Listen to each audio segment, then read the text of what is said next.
Boa noite, queridos irmãos. Que bênção podermos estudar a palavra de Deus. Agora já são 9 horas e 25 minutos.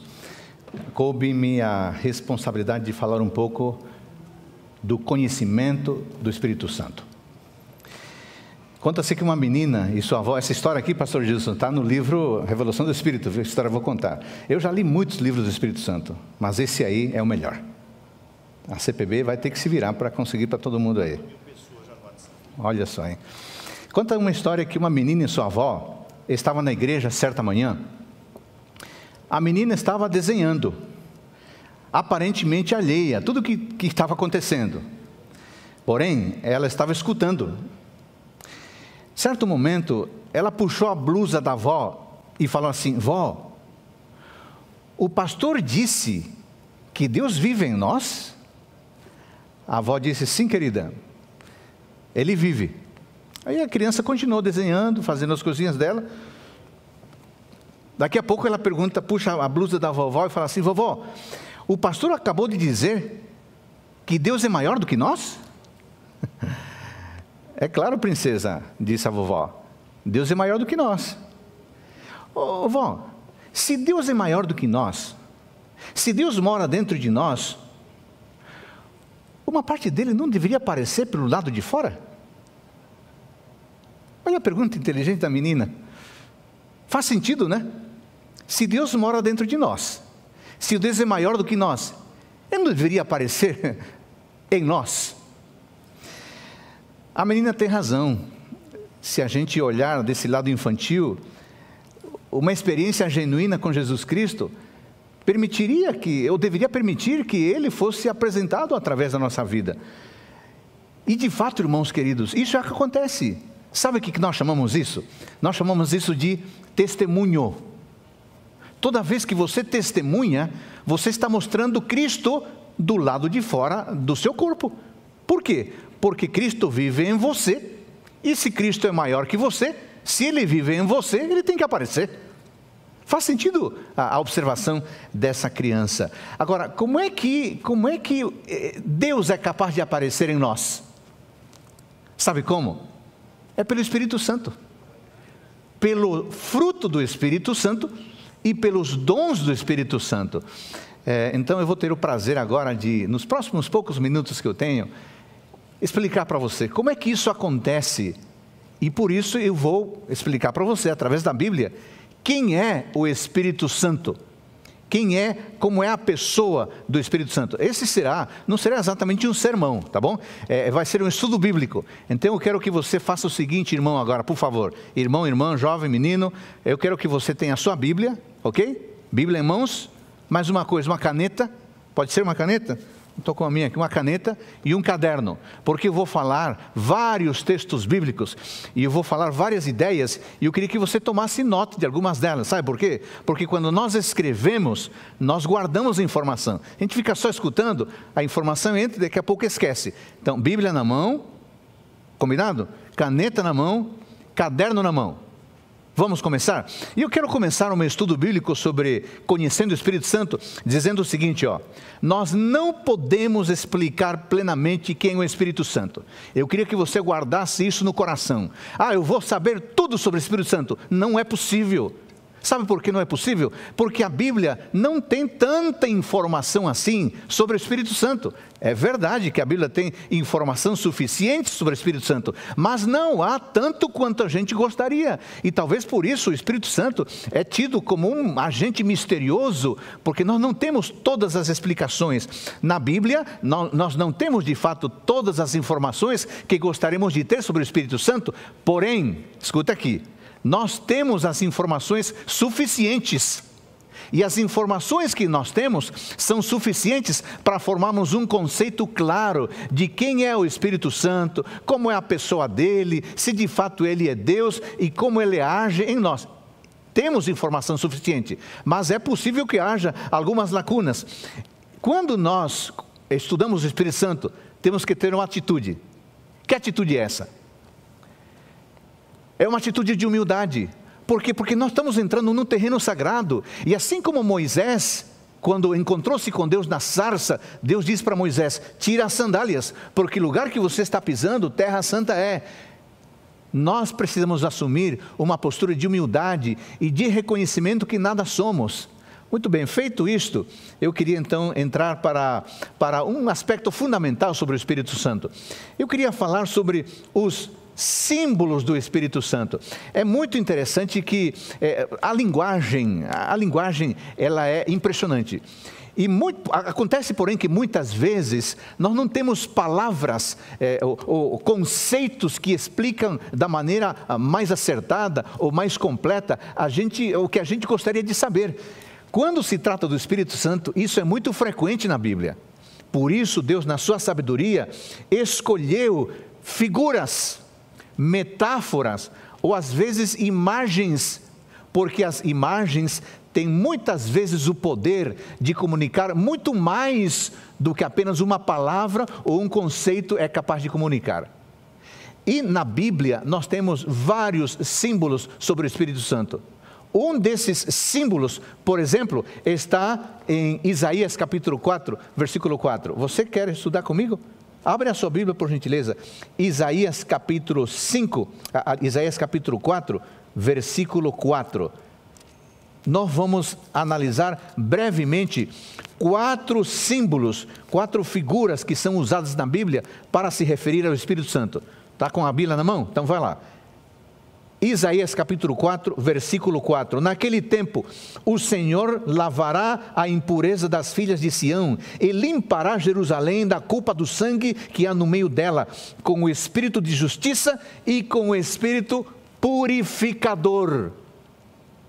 Quando se fala de purificação na Bíblia, normalmente nós conectamos isso com fogo. Isso significa que uma figura muito importante do Espírito Santo é o fogo. O fogo lembra limpeza. O fogo lembra purificação. O fogo lembra, inclusive, esse compromisso, esse zelo que leva uma pessoa a se comprometer e a viver de modo responsável com Deus. O fogo, na Bíblia, representa algo que aquece. Na Bíblia, o fogo representa algo que ilumina, algo que purifica e algo que se alastra com facilidade. Esse é o Espírito Santo. Seria difícil explicar isso em palavras, mas quando a gente diz o Espírito Santo é como fogo, essas imagens todas de purificação, daquilo que aquece, daquilo que ilumina, daquilo que purifica e daquilo que se espalha, vem à nossa mente. O Espírito Santo, então, é como fogo.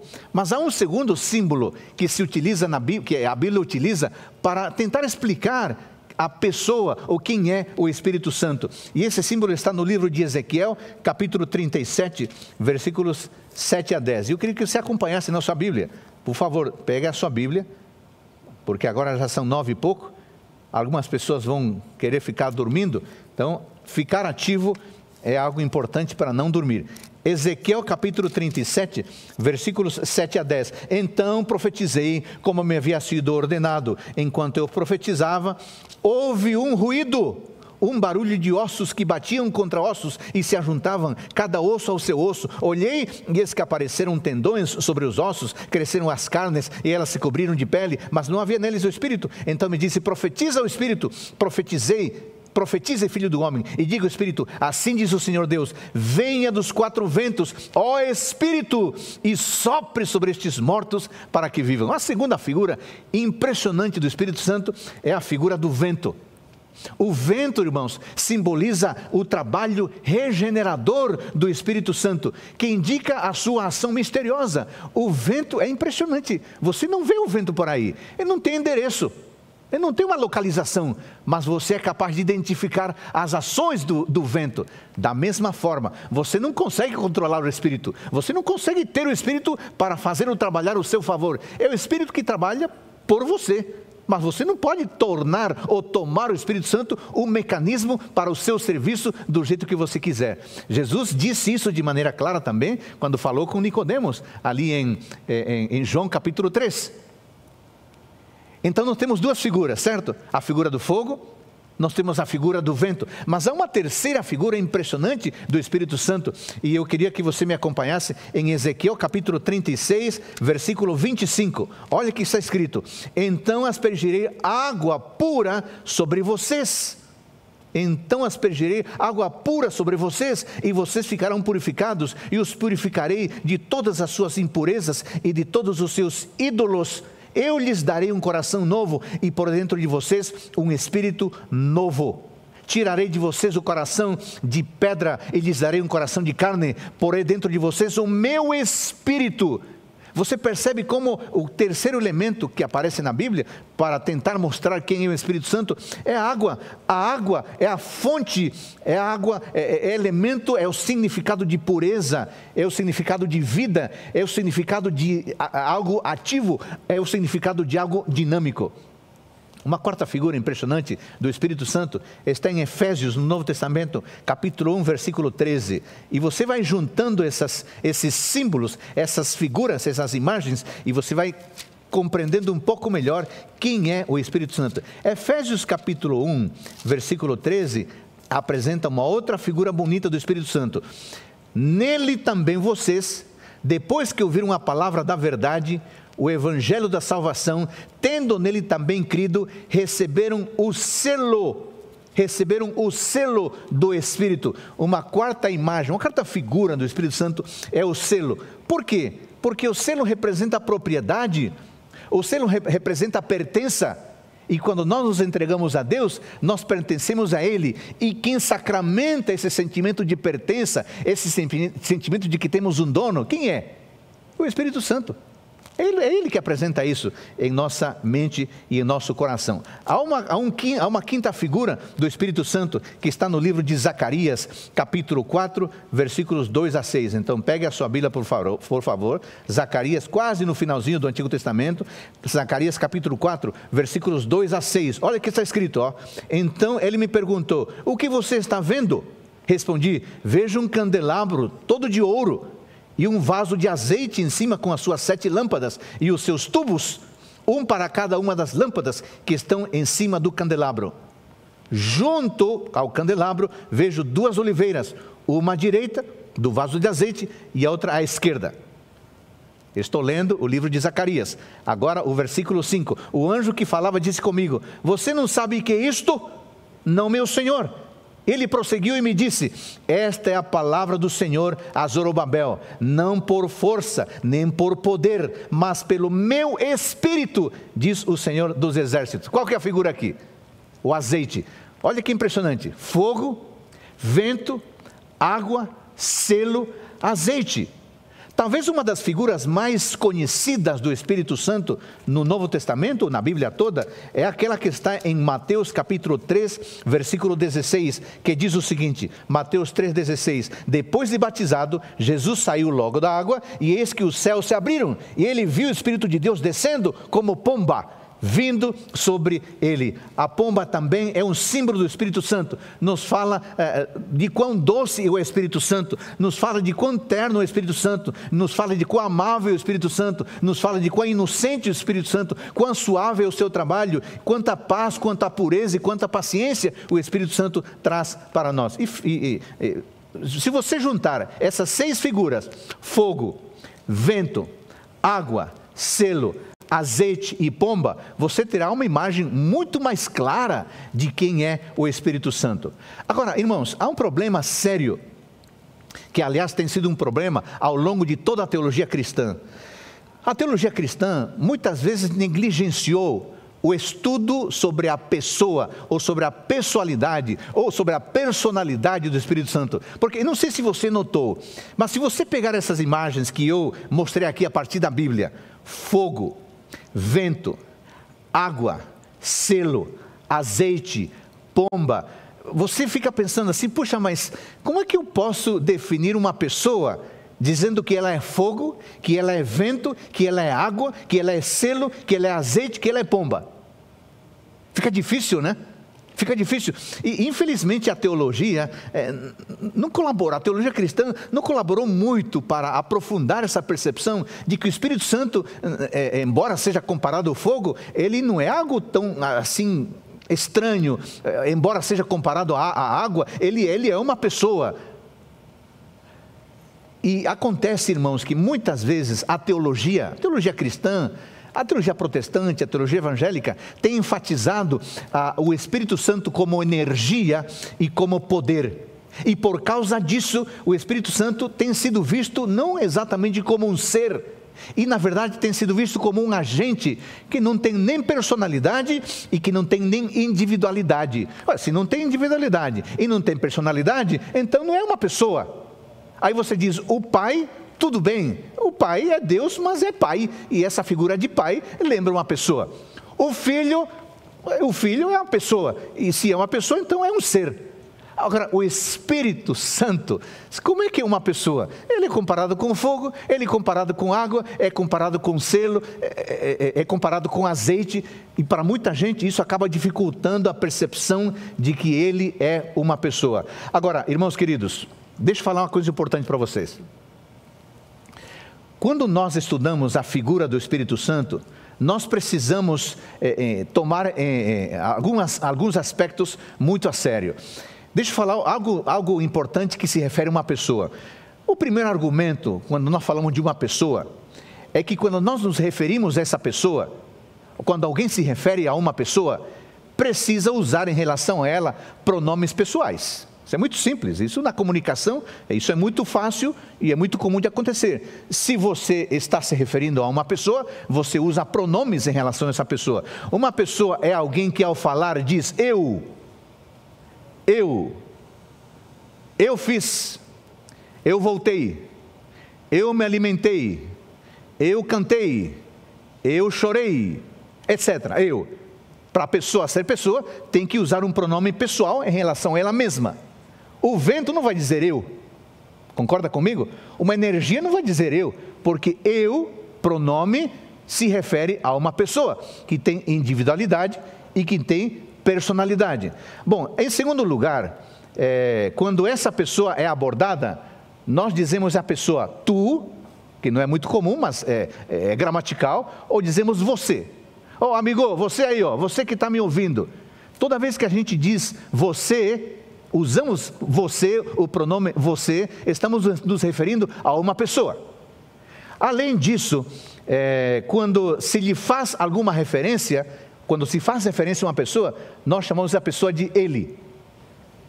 Muito bem, então nós temos o eu, pronome pessoal, nós temos o tu ou você, ou nós temos o ele.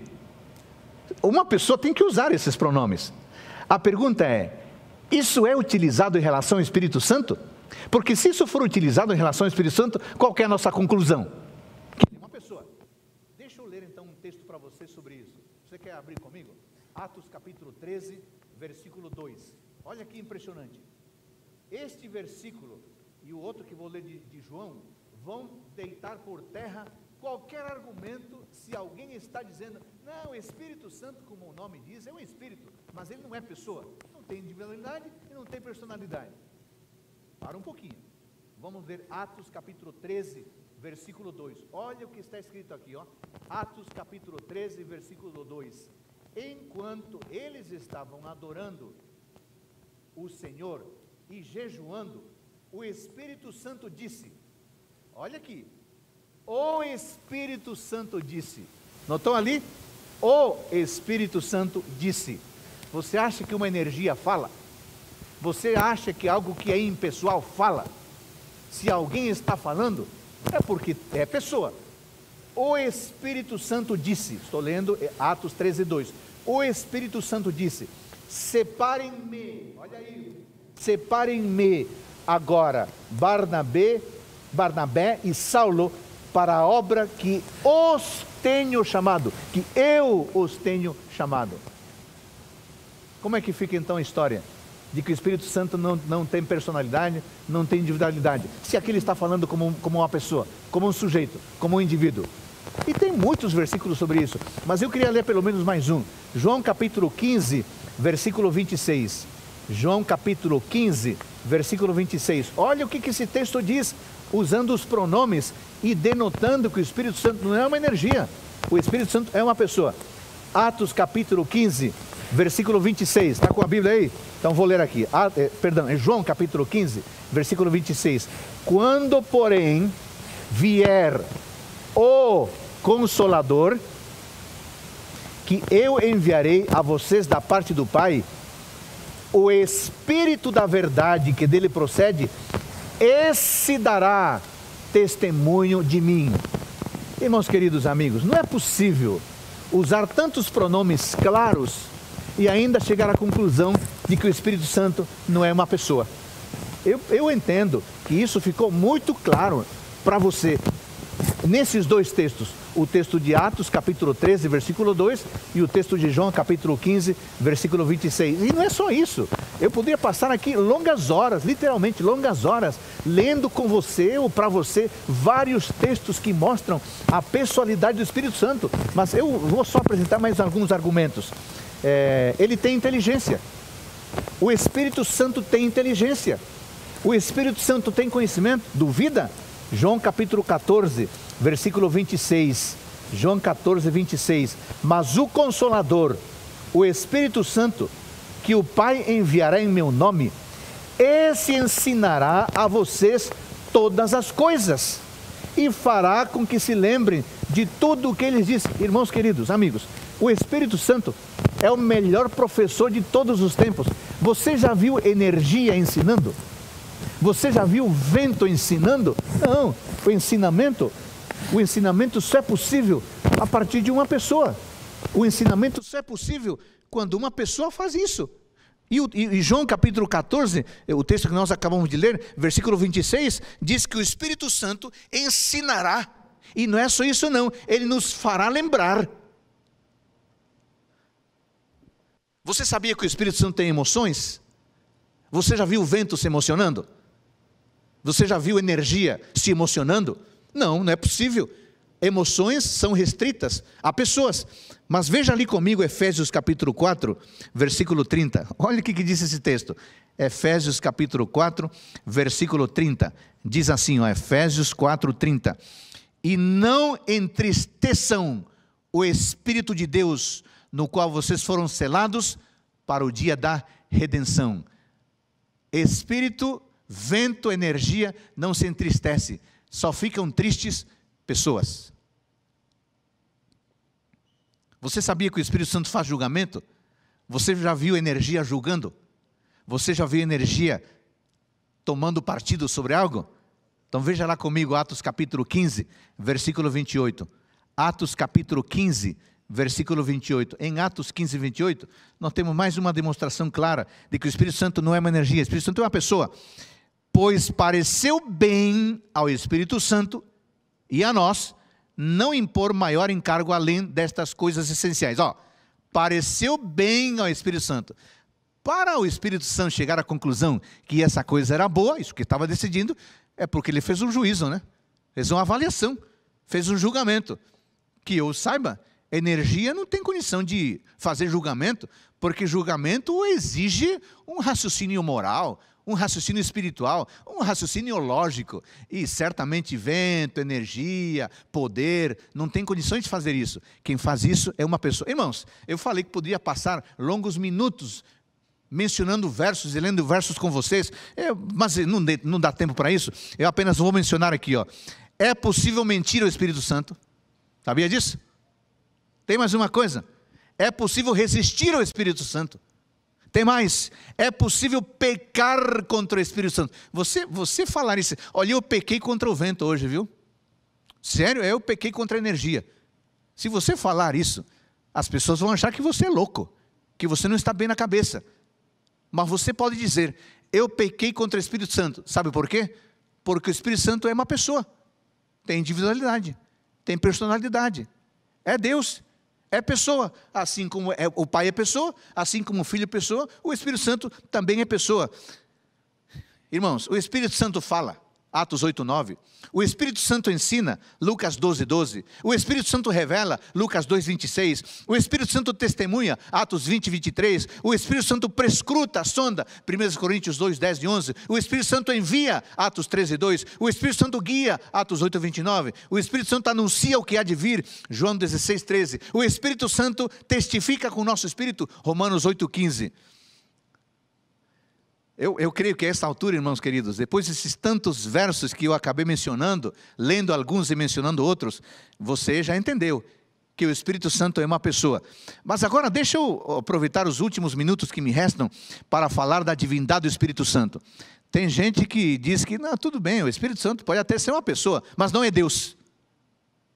Pode até ser Deus, mas com D minúscula, e de maneira alguma se equipara ao Deus Pai e ao Deus Filho. Irmãos queridos, se você pensa assim, se tem alguém que pensa assim, precisa rever os seus conceitos. Eu vou ler um par de versos, e eu tenho certeza que você vai mudar de opinião. O primeiro verso que eu quero ler é de Hebreus capítulo 9, versículo 14.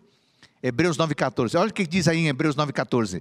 Muito mais o sangue de Cristo, que pelo Espírito eterno, a si mesmo se ofereceu sem mácula a Deus. Uau, que impressionante. Na Bíblia, o Espírito Santo é chamado de Espírito eterno. E essa mesma percepção é dada em relação ao Pai e em relação ao Filho. O Pai é eterno, o Filho é eterno, o Espírito Santo é eterno. O que você me diz? Que o Espírito Santo é Deus. Essa é a conclusão lógica. Não precisa de muita capacidade racional para definir isso. Se o Espírito Santo é chamado de eterno, e se o Pai é chamado de eterno, o Filho é chamado de eterno, e o Espírito é chamado de eterno, conclusão lógica: o Espírito Santo é eterno, é Deus, assim como o Pai, assim como o Filho. Um segundo versículo muito interessante está em 1 Coríntios capítulo 2, versículos 10 e 11. Se você tem a sua Bíblia, 1 Coríntios 2, 10 e 11. Olha que texto impressionante.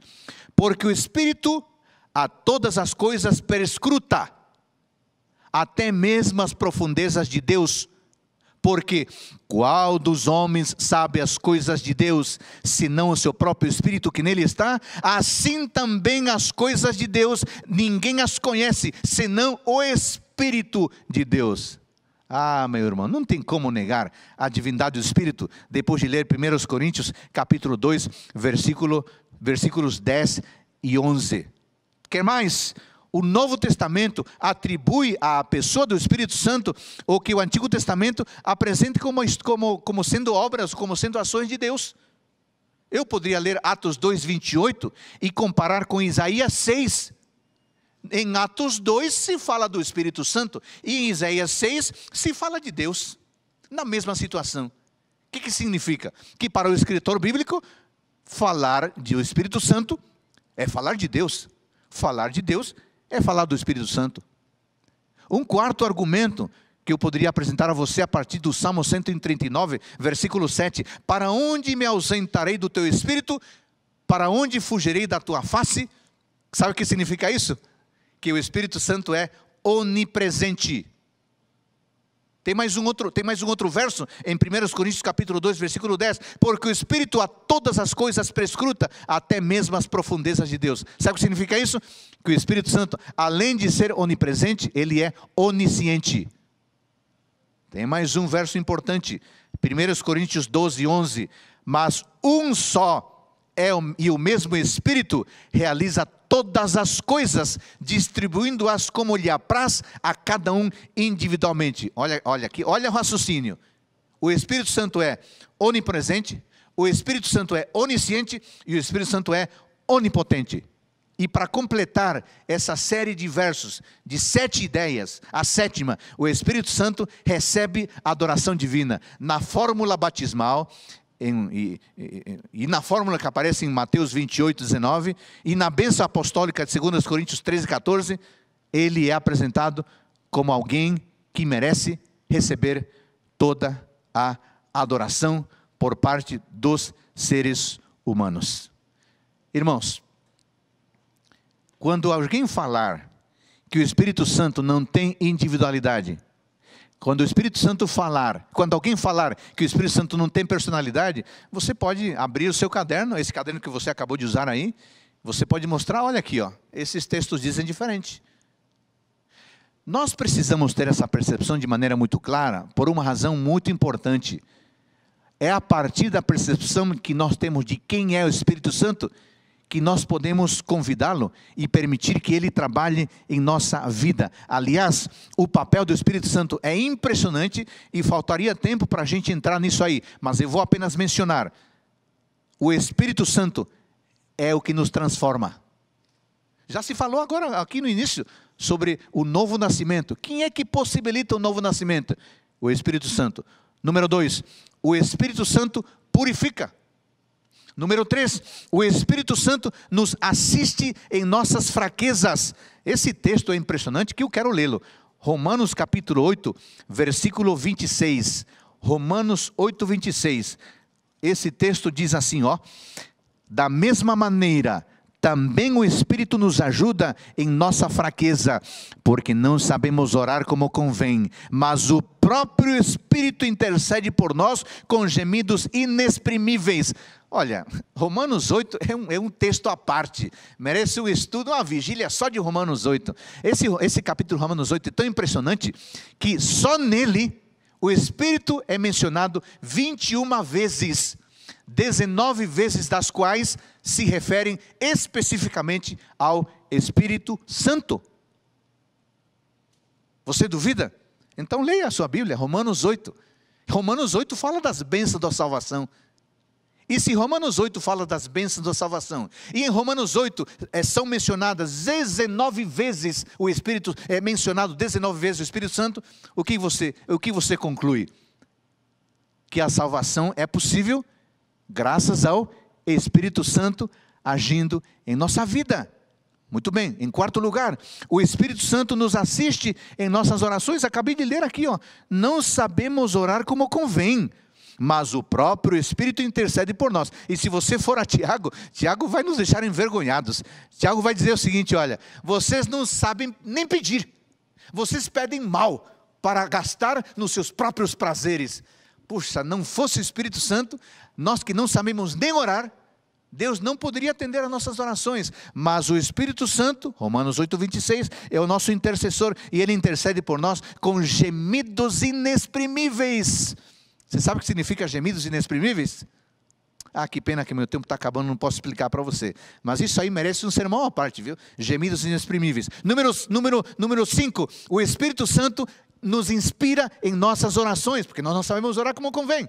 É o Espírito Santo que nos inspira. Número 6, o Espírito Santo nos sensibiliza. Sabe aquele dia que você está ouvindo um sermão? E você está sentado ali no banco da igreja, do templo, e você está ouvindo aquele sermão, e parece que aquele sermão está falando especificamente para você. A igreja está lotada, 2.500 pessoas, e você diz assim, nossa, como é que o pastor sabe disso de mim? Eu nem contei para ele. Nossa, está falando para mim. Sabe o que está acontecendo? Não é o pastor que está falando para você, embora ele se preparou.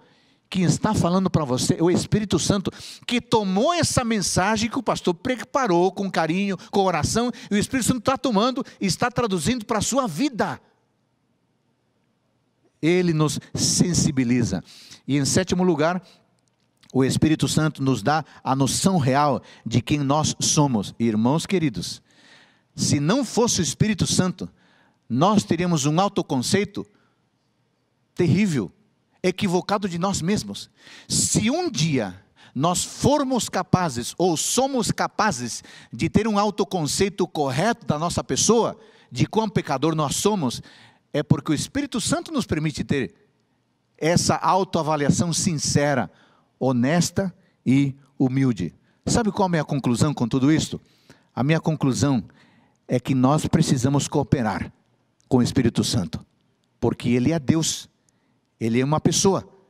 Eu queria nesta noite, ao terminar, convidar você a que você permita ao Espírito Santo trabalhar na sua vida, que você convide o Espírito Santo a trabalhar em seu coração, que você coloque a sua vontade à disposição do Espírito Santo. Aí você pergunta, pastor Adolfo, como é que eu faço isso? É simples, é muito simples. Como é que você se entrega ao Espírito Santo? Através da oração, através da leitura da palavra e através do testemunho. Se você fizer isso, você vai se colocar no terreno da influência do Espírito Santo e Ele fará coisas impressionantes por você. Ao mesmo tempo que você faz as coisas boas, as coisas más que você pratica vão perdendo força e você vai ter a possibilidade de desfrutar a plenitude do Espírito Santo. Irmãos queridos, fiquem longe de atividades que atrapalham o trabalho do Espírito Santo, como músicas que não prestam, livros que não prestam, filmes que não refletem a vontade de Deus. Tudo isso atrapalha o trabalho do Espírito Santo. Fique longe disso. Busque coisas boas. Fique longe de alimentação que não ajuda você a manter a saúde correta do seu organismo. E finalmente, fique longe de um estilo de vida que torna você insensível, que torna você mundano, que torna você secular, que torna você surdo à voz do Espírito de Deus. Irmãos queridos, temos um aliado extraordinário que vai trabalhar em nosso favor, se assim nós quisermos. Seu nome é o Espírito Santo. Eu desafio você a que de hoje em diante, na sua oração, você inclua o Espírito Santo. Que tal você dizer assim: Deus, estou orando em nome de Jesus Cristo e pela intercessão do Espírito Santo. Afinal de contas, o Espírito Santo intercede por nós. Romanos capítulo 8, versículo 26. Eu espero, irmão querido, amigo, irmão, jovem, menino, garoto, adolescente, eu espero que você inclua, a partir de hoje, o Espírito Santo todos os dias na sua oração. Ele é Deus e Ele quer trabalhar por você. Amém.